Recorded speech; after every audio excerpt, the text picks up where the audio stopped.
Sir, Adoor വിവാദം ആളിക്കത്തുകയാണ്. അത് അങ്ങനെ അങ്ങ് വിടാൻ വേണ്ടിയിട്ട് പിന്നാക്ക സമുദായ സംഘടനകൾക്കും താല്പര്യമില്ല. അതിൽ അദ്ദേഹം പറഞ്ഞതിൽ എന്തെങ്കിലും വാസ്തവമുണ്ടോ, അല്ലെങ്കിൽ അത് തെറ്റാണെങ്കിൽ അത് തിരുത്തപ്പെടേണ്ടതുമാണ്. അതേ രീതിയിലുള്ള ഒരു സംവാദമാണ് അതിൽ വേണ്ടത് എന്നാണ് മനസ്സിലാക്കുന്നത്. പക്ഷേ ഇത് വലിയ പ്രതിഷേധ റാലികൾ സംഘടിപ്പിക്കുകയും ഒക്കെ ചെയ്യുകയാണ്. ഒരുപക്ഷെ അദ്ദേഹത്തിൻ്റെ മകൾ ഒരു IPS ഉദ്യോഗസ്ഥ അല്ലായിരുന്നുവെങ്കിൽ അദ്ദേഹത്തിൻ്റെ വീട് ആക്രമിക്കുന്ന രീതിയിലേക്ക്, അതായത് സത്യജിത് റേയുടെ കാര്യത്തിൽ സംഭവിച്ചതുപോലെ ആ ഒരു രീതിയിലേക്ക് ഈ വിവാദം മാറുകയില്ലായിരുന്നു.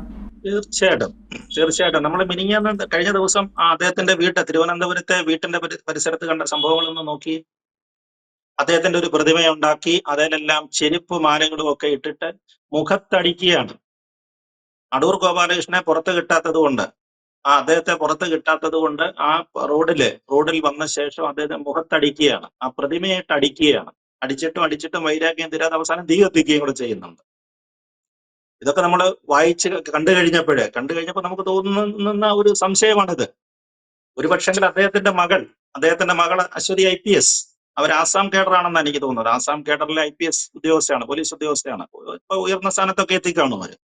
അതേപോലെ സണ്ണിൻഡോ മരുമകനും അതേപോലെ തന്നെയാണ്. ഒരു നോർത്ത് ഈസ്റ്റ് സംസ്ഥാനത്ത് നിന്ന് മറ്റോ വന്ന ഒരാളാണ്. അദ്ദേഹമാണ് അശ്വതിയെ വിവാഹം കഴിച്ചിരിക്കുന്നത്. രണ്ടുപേരും IPSകാരാണ്. അപ്പൊ രണ്ട് IPSകാരുടെ വീട്ടിലേക്ക് കയറി ആക്രമിച്ചാൽ ഉണ്ടാകാവുന്ന ഭവിഷ്യത്ത് അതൊക്കെ ആലോചിച്ചിട്ടാണോ അടൂരിന്റെ വീട്ടിലേക്ക് ഇവർ കടന്നു കയറാഞ്ഞതാണെന്ന് നമുക്ക് സംശയം തോന്നും. അത്രയേറെ രൂക്ഷമായ ആക്രമണമാണ് അദ്ദേഹം നേരിടുന്നത്. നമ്മൾ കഴിഞ്ഞ 2 ആഴ്ചക്ക് മുമ്പ് കണ്ടില്ലേ, ബംഗ്ലാദേശില് ഇന്ത്യയുടെ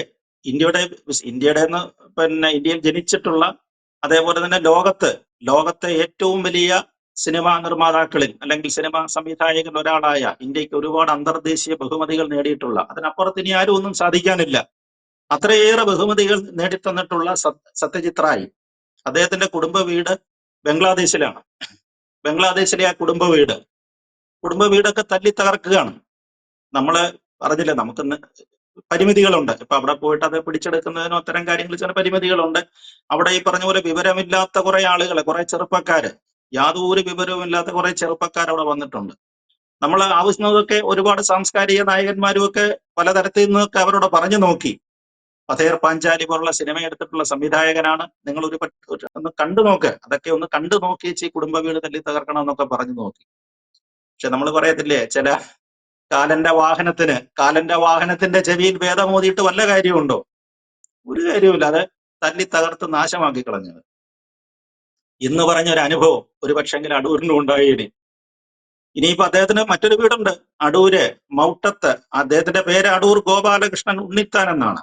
മൗട്ടത്ത് എന്ന് പറയുന്ന അടൂരെ പ്രസിദ്ധമായ ഒരു കുടുംബത്തിലാണ് അദ്ദേഹം ജനിച്ചത്.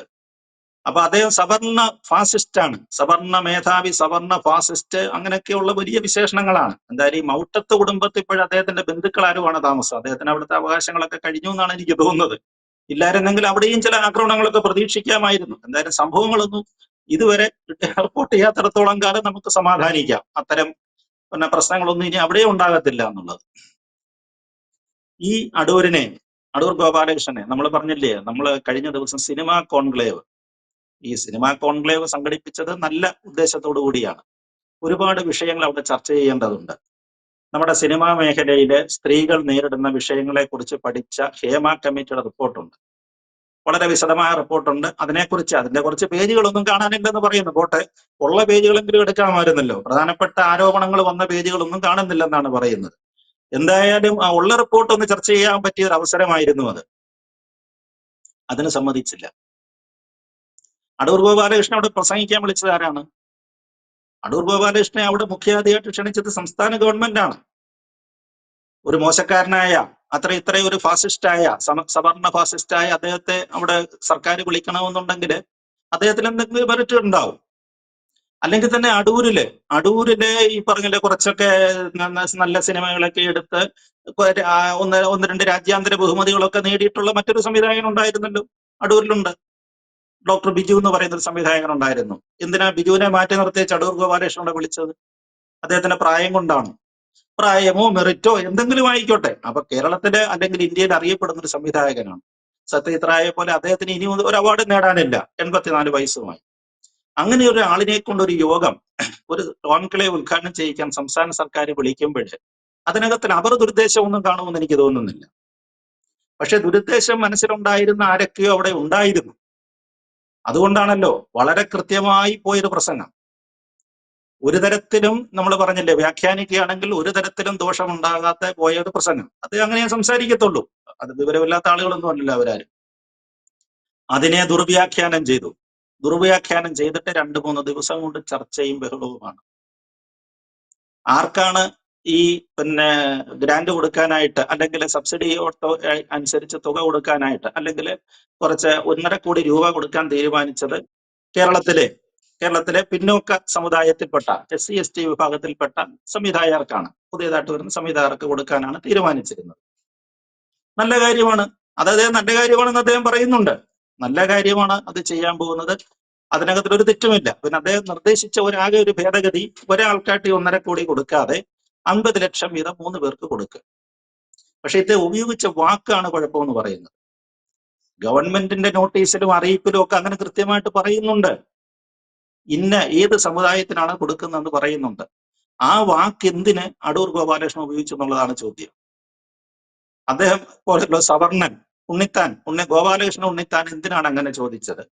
അല്ലെങ്കിൽ ഞങ്ങളെ അങ്ങനെ ഒന്നും വിശേഷിപ്പിക്കരുതായിരുന്നു, ആ ആനുകൂല്യം കാണിക്കാൻ പോകുന്ന ആളുകളെ ഇങ്ങനെ ഒന്നും വിശേഷിപ്പിക്കരുതായിരുന്നു, സവർണ സംവരണ ആനുകൂല്യമില്ലാത്ത ആളുകൾ എന്ന് പറയണമെന്നോ? എന്താണ് അവർ ഉദ്ദേശിക്കുന്നതെന്ന് മനസ്സിലാകുന്നില്ല. നല്ല ഉദ്ദേശത്തിൽ പറയുന്ന ചില കാര്യങ്ങളെ വ്യാഖ്യാനിച്ച് വൃത്തികേടാക്കുക എന്ന് പറയുന്നത്. പിന്നെ പരിശീലനം വേണമെന്നാണ് അദ്ദേഹം നിർദ്ദേശിച്ച മറ്റൊരു കാര്യം. സിനിമ എടുക്കാൻ വരുന്നവർക്ക് പരിശീലനം വേണം. നമ്മൾ ഏത് രംഗത്താണ് പരിശീലനം ഇല്ലാത്ത ആളുകൾ എടുക്കുന്നത്? ഒരു രംഗം എന്ന് പറഞ്ഞ് എല്ലാ രംഗങ്ങളിലും പരിശീലനം കിട്ടുക എന്ന് പറയുന്നത് സ്വാഭാവിക നീതിയാണ്. നമ്മൾ പഠിച്ചിറങ്ങുന്ന ആളുകളൊക്കെ കോളേജിൽ നിന്നും സ്കൂളുകളിൽ നിന്നോ വ്യവസായത്തിനോ എന്ത് കാര്യത്തിനും പഠിച്ചിറങ്ങുന്ന ആൾക്ക് ഒരു പരിശീലനം കൊടുക്കണമല്ലോ.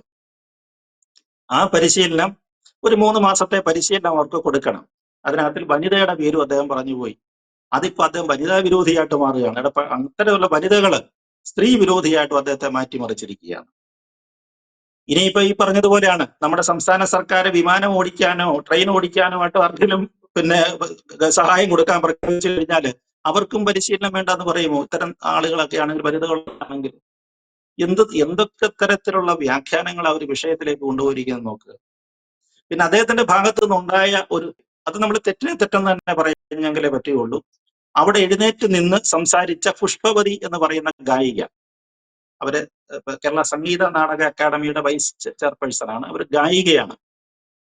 അത്ര വലിയ പോപ്പുലർ ആണോ എന്ന് ചോദിച്ചാൽ എല്ലാവരുടെ ഇടയിലും അത്ര വലിയ പോപ്പുലാരിറ്റി അവർക്ക് ഉണ്ടായിട്ടില്ലെന്നാണ് എനിക്ക് തോന്നുന്നത്. നമ്മുടെ ഈ വേടനൊക്കെ പ്രത്യക്ഷപ്പെട്ടതുപോലെ ഉള്ള ഒരു കാര്യമാണ്. വേടൻ ഇത്രയും പോപ്പുലർ ആണെന്നുള്ളത് എല്ലാവർക്കും, എന്നെ പോലുള്ള സാധാരണക്കാർക്കൊന്നും അത്ര വലുതായിട്ട് അറിഞ്ഞുകൂടായിരുന്നു. പുഷ്പവതി വലിയ ഗായികയായിരിക്കാം, തീർച്ചയായിട്ടും പിന്നോക്ക സമുദായത്തിൽ നിന്ന് വന്നവരാണ്, അവർക്ക് മെറിറ്റ് ഉള്ളതാണ്, തീർച്ചയായിട്ടും അവർ അംഗീകരിക്കപ്പെടണം. അത്തരം കാര്യങ്ങളൊന്നും നമുക്കൊരു സംശയവുമില്ല. അവരെഴുന്നേറ്റ് നിന്ന് എന്തോ ചോദ്യം ചോദിച്ചപ്പോൾ അടൂർ ക്ഷുഭിതനായി. ഞാൻ സംസാരിക്കുമ്പോൾ നിങ്ങൾ എന്തിനാണ് എഴുന്നേറ്റ് നിന്നത്? പബ്ലിസിറ്റിക്ക് വേണ്ടിയല്ലേ എന്ന് ചോദിച്ചു എന്നതാണ്. നമ്മളാരും ആ സദസ്സിലില്ല. ഒരു പക്ഷെങ്കില് ആ സന്ദർഭം അറിഞ്ഞെങ്കിൽ മാത്രമേ നമുക്ക് അതിനെ വ്യാഖ്യാനിച്ചെടുക്കാൻ പറ്റുള്ളൂ. ഒരു പക്ഷെങ്കിൽ അടൂർ ഗോപാലകൃഷ്ണൻ സംസാരിക്കുന്നതിനിടയിലാണോ ഇവര് എഴുന്നേറ്റ് നിന്ന് സംസാരിച്ചത് നമുക്കറിയത്തില്ല. അങ്ങനെ ഉണ്ടല്ലോ, ചില പ്രസംഗങ്ങൾ തടസ്സപ്പെടുത്തുന്ന രീതിയിൽ അല്ലെങ്കിൽ നമുക്ക് ബുദ്ധിമുട്ടുണ്ടാക്കുന്ന രീതിയിൽ ആണോ ഇവർ എഴുന്നേറ്റ് സംസാരിച്ചതെന്ന് അറിഞ്ഞുകൂടാ. എന്തായാലും അത് അദ്ദേഹത്തിന്റെ ഭാഗത്തുണ്ടായ ഒരു ഫാൾട്ടായിപ്പോ. ഒരു സ്ത്രീ എഴുന്നേറ്റുന്ന ഒരു സംശയം ചോദിക്കുകയോ അല്ലെങ്കിൽ അഭിപ്രായം പറയുമ്പോൾ ചെയ്യുമ്പോൾ അത്തരത്തിലൊരു പ്രകടനം അദ്ദേഹം ചെയ്യേണ്ടിയിരുന്നില്ല എന്നുള്ളതാണ്. കാരണം അദ്ദേഹത്തിന് ഈ പറഞ്ഞതുപോലെ നമ്മളെ പോലെ തന്നെയാണെന്ന് എനിക്ക് തോന്നുന്നു. ഇപ്പം നമ്മുടെ മേദിനി ടീച്ചർ, നമ്മുടെ ആലപ്പുഴയിലെ കമ്മ്യൂണിസ്റ്റ് പാർട്ടിക്ക് വേണ്ടി പാടുന്ന മേദിനി ടീച്ചർ ആണെന്നുണ്ടെങ്കിൽ ഒരു പക്ഷേ അദ്ദേഹം തിരിച്ചറിയുമായിരിക്കും. അല്ലെങ്കിൽ മുമ്പ് ഉണ്ടായിരുന്ന KPSC സുലോചന, അന്തരിച്ച KPSC സുലോചനയെ പോലെയുള്ള വലിയ വലിയ ഗായകരൊക്കെ ആണെങ്കിൽ ഒരു പക്ഷെങ്കിൽ അടൂർ തിരിച്ചറിയുമായിരിക്കാം. അല്ലെങ്കിൽ അത്രയും പോപ്പുലാരിറ്റിയുടെ കുറവല്ല ഇത്. നമ്മൾ പറഞ്ഞില്ലേ, നമ്മൾ ഈ രാഷ്ട്രീയക്കാരൊക്കെ പറയുന്നത് പോലെ ചിത്രം കണ്ടു കഴിഞ്ഞാൽ ഇത് ആരാണെന്ന് സംശയം ഉണ്ടാകാത്ത രീതിയിലുള്ള ഫേസ് ആയിരിക്കണം. അത് അത്രയും ആ ഗായികയ്ക്കുണ്ടായി വന്നിട്ടുണ്ടോ എന്ന് എനിക്ക് അറിഞ്ഞുകൂടാ. ഇനി അങ്ങ് ഉണ്ടെന്നുണ്ടെങ്കിൽ ഞാനതിനെ ഈ പറഞ്ഞല്ലോ, ഞാനതിനെ എല്ലാ അർത്ഥത്തിലും അവരോട് ബഹുമാനം വെച്ചുകൊണ്ട് തന്നെ പറയുകയാണ്. എന്തായാലും അടൂർ അക്കാര്യത്തിൽ പറഞ്ഞ തെറ്റ് തന്നെയാണ്. അങ്ങനെ പറയുന്ന സന്ദർഭത്തിൽ ഒരു സ്ത്രീ എഴുന്നേറ്റെന്ന് സംസാരിച്ചു. അതേപോലെ തന്നെയാണ് ഇതിന്റെ കാര്യങ്ങള്. അദ്ദേഹം പറഞ്ഞ മറ്റൊരു കാര്യം പരിശീലനം കൊടുത്തില്ലെങ്കിൽ എന്ന് പറഞ്ഞ നമ്മുടെ നികുതിപ്പണം എടുത്തിട്ടാണ് ചെയ്യാൻ പോകുന്നത്. പണ്ടും ഇവർ ചെയ്തിട്ടുണ്ട്. KSRDC ഒക്കെ ചെയ്തിട്ടുള്ള കാര്യങ്ങളാണ്. സിനിമ പിടിച്ചിട്ടുണ്ട്. ആ പഴയ ചരിത്രം എടുത്ത് നോക്കിയാൽ അറിയാൻ പറ്റും. വളരെ പോപ്പുലറായ, മലയാളത്തിലെ ഏറ്റവും പോപ്പുലറായ സംവിധായകനെ കൊണ്ട് സംവിധാനം ചെയ്യിച്ച ചിത്രങ്ങൾ ഉണ്ടായിട്ടുണ്ട്. ആ ചിത്രങ്ങളുടെയൊക്കെ അവസ്ഥ എന്താണ്? ആ ചിത്രം പൂർത്തിയാക്കാനായിട്ട് അദ്ദേഹം എന്തെല്ലാം പാടുപെട്ടു. എന്നിട്ട് അവസാനം ഇറങ്ങിക്കഴിഞ്ഞപ്പോഴും അങ്ങനെ വലിയ നഷ്ടങ്ങൾ വരുത്തി വെച്ചിട്ടുണ്ട്. നമ്മൾ സർക്കാരിന്റെ പൈസയാണെന്ന് കരുതിയിട്ട് അങ്ങനെ എടുത്ത് നഷ്ടപ്പെടുന്നത് ശരിയായ ഒരു ഏർപ്പാടല്ല. അതൊക്കെയാണ് അടൂരിന്റെ വാചകങ്ങളിൽ വന്ന പോസിറ്റീവായിട്ടുള്ള കാര്യങ്ങളെന്ന് എനിക്ക് തോന്നുന്നു. അതുകൊണ്ടാണ് അദ്ദേഹത്തെ എല്ലാ രാഷ്ട്രീയക്കാരും MA ബേബിയെ പോലെ കലാകാര്യത്വമൊക്കെ പിന്നെ വിവരമുള്ള CPM-ന്റെ ദേശീയ ജനറൽ സെക്രട്ടറിയാണ്. അദ്ദേഹം ന്യായീകരിക്കുകയാണ് ചെയ്തത്. മന്ത്രി VN വാസവൻ, കോട്ടയത്തുകാരനായ VN വാസവൻ, അദ്ദേഹത്തിന് പണ്ടത്തെ ഉഴവൂർ സംഭവം, ഉഴവൂർ ശ്രീ കേര നാരായണന്റെ പേരിൽ ഒരു ഇൻസ്റ്റിറ്റ്യൂട്ട് നടക്കുന്നുണ്ട്, അവിടെയും അടൂരിനെ കൊണ്ട് വിവാദിച്ചടിച്ചതാണ്. വാസവനെ ന്യായീകരിക്കുകയാണ് ചെയ്യുന്നത്. ഇപ്പൊ ഏറ്റവും അവസാനം വന്നിട്ട് നമ്മുടെ മന്ത്രിയല്ല, കവി ശ്രീകുമാരൻ തമ്പിയുടേതാണ് അവസാന ന്യായീകരണം വന്നിരിക്കുന്നത്. എനിക്ക് തോന്നുന്നത് അടൂരിൽ നിന്ന് അറ്റാക്കിന്റെ മുഖം മാറ്റുമെന്നാണ് തോന്നുന്നത്. ശ്രീകുമാരൻ തമ്പി ഒരു സവർണ മേധാവിത്വമുള്ള ഒരാളാണല്ലോ. തമ്പി നായർ സമുദായത്തിലെ കുറച്ച് ഉയർന്ന ജാതിക്കാരനാണ്, ഹരിപ്പാട്ടുകാരനാണ്, അവർക്കും തറവാടും കാര്യങ്ങളും ഒക്കെ ഉണ്ട്. ഇനിയിപ്പോ തമ്പി ആരാണ് ഇക്കാര്യത്തില്, മലയാള സിനിമയിൽ ഇയാൾ ആരാണ് എന്നൊക്കെ ഉള്ള മറ്റു ചോദ്യങ്ങൾ വരും, ഉണ്ടാകാനുള്ള സ്വാഭാവിക സാധ്യതകളുണ്ട് ഇത്തരം കാര്യങ്ങൾ. എന്തായാലും നമ്മുടെ സർക്കാർ ഒരു ഔചിത്യം കാണിച്ചു. അടൂരിനെതിരെ ഉടൻ തന്നെ പരാതി വന്നിട്ടുണ്ട്, പോലീസ് സ്റ്റേഷനിൽ തിരുവനന്തപുരത്ത് പരാതി വന്നിട്ടുണ്ട്. എന്തായാലും തൽക്കാലം കേസെടുക്കുന്നില്ല എന്നൊരു നിലപാട് സർക്കാർ എടുത്തിട്ടുണ്ട്. ഇതിനകത്ത് ഫൈനൽ കൺക്ലൂഷൻ എന്ന് പറഞ്ഞു കഴിഞ്ഞാല് നമുക്ക് ചർച്ച ചെയ്യേണ്ടപ്പെട്ട വിഷയങ്ങൾ, ക്ഷേമ കമ്മിറ്റി റിപ്പോർട്ട് അടക്കമുള്ള അത്തരം വിഷയങ്ങളെല്ലാം ഒഴിഞ്ഞുപോയി. ആവശ്യമില്ലാത്ത വിവാദങ്ങൾ വന്ന് നിറയുകയും ചെയ്തു. ഇതാണ് ഈ സിനിമാ കോൺക്ലേവിന്റെ ആദ്യത്തെ ദിവസത്തിൽ സംഭവിച്ചതെന്നാണ് എനിക്ക് തോന്നുന്നത്. സാർ പറഞ്ഞതുപോലെ അടുത്ത പോർമുഖം തുറക്കുന്നത് ഒരുപക്ഷെ ശ്രീകുമാരൻ തമ്പി സാറിന് നേരെ ആയിരിക്കാം. അങ്ങനെയുള്ള സാഹചര്യങ്ങൾ ഇതിനു മുമ്പും നമ്മുടെ നാട്ടിൽ ഉണ്ടായിട്ടുണ്ട്. പല വിവാദങ്ങളിലും ചെന്ന് പെടുന്നുണ്ട്. എന്തായാലും അടൂർ സാർ ആണെങ്കിലും അതിൽ പ്രതികരിക്കുമ്പോൾ കുറച്ചുകൂടെ കെയർഫുള്ളായിട്ട് പ്രതികരിക്കേണ്ടിയിരുന്നു. കാരണം നമ്മുടെ മുന്നിലിരിക്കുന്നവർ ഏതെല്ലാം തരത്തിൽ ചിന്തിക്കുന്നവരാണ് എന്നുള്ളത് അദ്ദേഹത്തെ പോലെ ഒരു മുതിർന്ന വ്യക്തിക്ക്, ഇത്രയും ലോകപരിചയമുള്ള ഒരാൾ മനസ്സിലാക്കാൻ വിട്ടുപോയതായിരിക്കാം ഒരുപക്ഷെ. അതുകൊണ്ടായിരിക്കാം ഇത്തരത്തിലുള്ള വിവാദത്തിലേക്ക് അദ്ദേഹം ചെന്ന് ചാടിപ്പോയത് എന്ന് മനസ്സിലാക്കാൻ കഴിയുന്നു. നന്ദി സർ.